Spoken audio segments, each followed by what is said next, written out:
दोस्तों, स्वागत है हमारे YouTube चैनल पे। दोस्तों, इतिहास में कितने लोग हो गए जो हमें सिखाते हैं और उनके जीवन से हमें बहुत कुछ सीखने को मिलते हैं।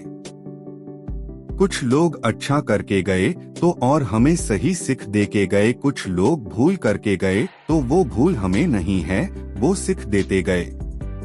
तो आज हम इतिहास के ऐसे राजा की बात करेंगे जो मरते समय सबको एक सीख देते गए। जो उन्होंने अपने जीवन में गलती की वो सब न करे। हम बैठक कर रहे हैं सिकंदर की, उनको अलेक्जेंडर भी बोलते हैं। अपने जीवन की संध्या में अलेक्जेंडर द महान खुद को एक विचारधारा यात्रा पर पाए, जिससे आखिरकार मानव आकांक्षाओं की गहरी सत्यता और शक्ति की सामर्थ्य यहाँ की अस्थायी प्रकृति का परिचय देने वाली थी। महान विजेता जिन्होंने कभी दुनिया को अपने शासन के तहत दबाने की कोशिश की थी, ने एक अलग प्रकार की विजय पाई। उन्होंने एक ऐसे यात्रा पर प्रारंभ की जिससे पता चला कि विरासत की सारांश और वास्तविक रूप से क्या चिरपिंग रहता है। जब अलेक्जेंडर बाबिलोन में अपनी मृत्युशैया पर पड़े तो उसके विचार पुनः उसके जीती हुई प्रचलित अभियानों के दिनों की ओर लौट गए, जब उसने अपनी शक्ति के शिखर पर खड़े होकर खुद को पाया था। उसके सामने उसकी साम्राज्य की विशाल विस्तारितता थी, जिसमें उसकी प्राप्तियों, उसकी विजयों और इतिहास की पंक्तियों में उसके नाम का चित्र चित्रित था।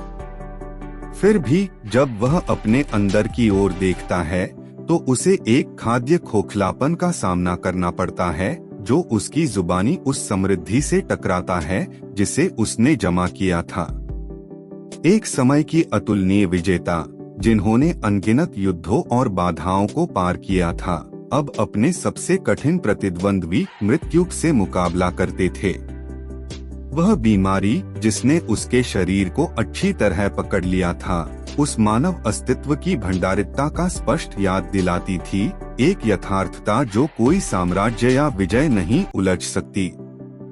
अपनी अकेलापन की बदलती हुई छायाएं उसके चारों ओर नाचती हुई, उसने अपने जीवन की उपनिवेश में की पुश्तैनी बातों को सोचने लगा। अपने विश्वासित सलाहकार के साथ अलेक्जेंडर ने अपनी विजयों के अपराध का विचार करने की शुरुआत की। उसने दूरबीन के द्वारा देखा कि उसने दूरदर्शन में विजय पाई थी। उसने दूरस्थ देशों में प्रवेश किया, सेनाओं को हराया और राज्यों को जोड़कर शक्ति और शासन का पीछा किया, सब कुछ शक्ति और शासन की प्राप्ति के लिए। और फिर भी उसे एक खोखलापन का आभास हुआ कि उसकी सभी विजय, उसका सभी संपत्ति और उसकी सभी शक्तियां मृत्यु के सामने कुछ नहीं हैं। अपने आत्मविचार के बीच अलेक्जेंडर का मन विभिन्न दार्शनिकों, विद्वानों और विचारकों के साथ की गई मुलाकातों की ओर मुड़ गया।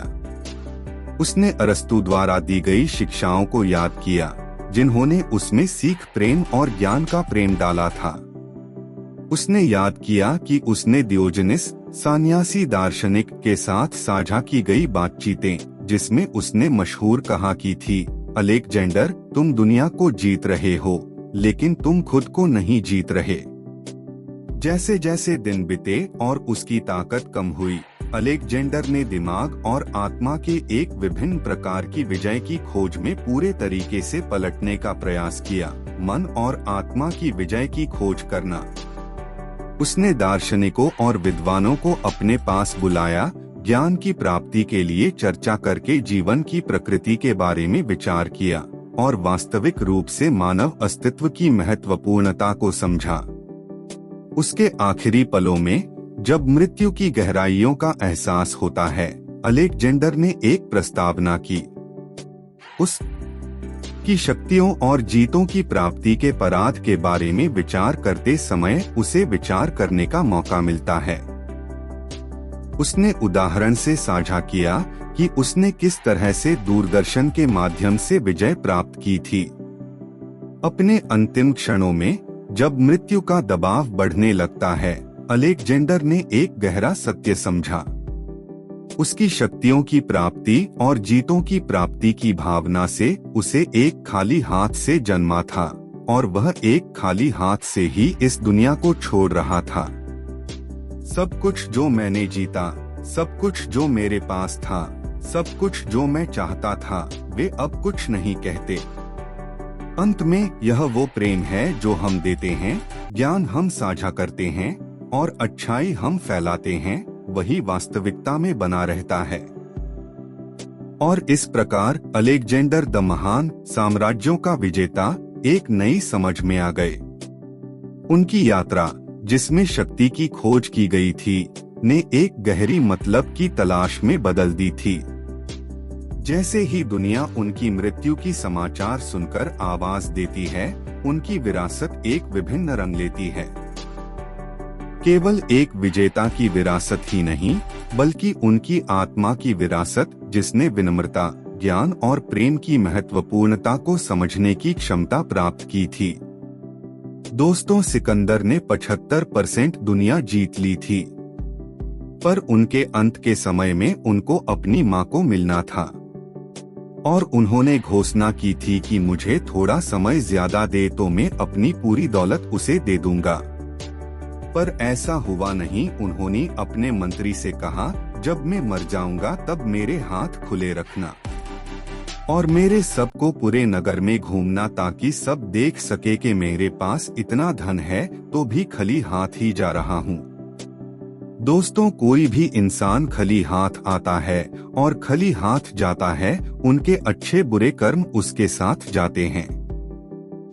हमें सोच समझकर कर्म करने चाहिए, अच्छे कर्म करने चाहिए, ताकि हमारे साथ अच्छे कर्म आए।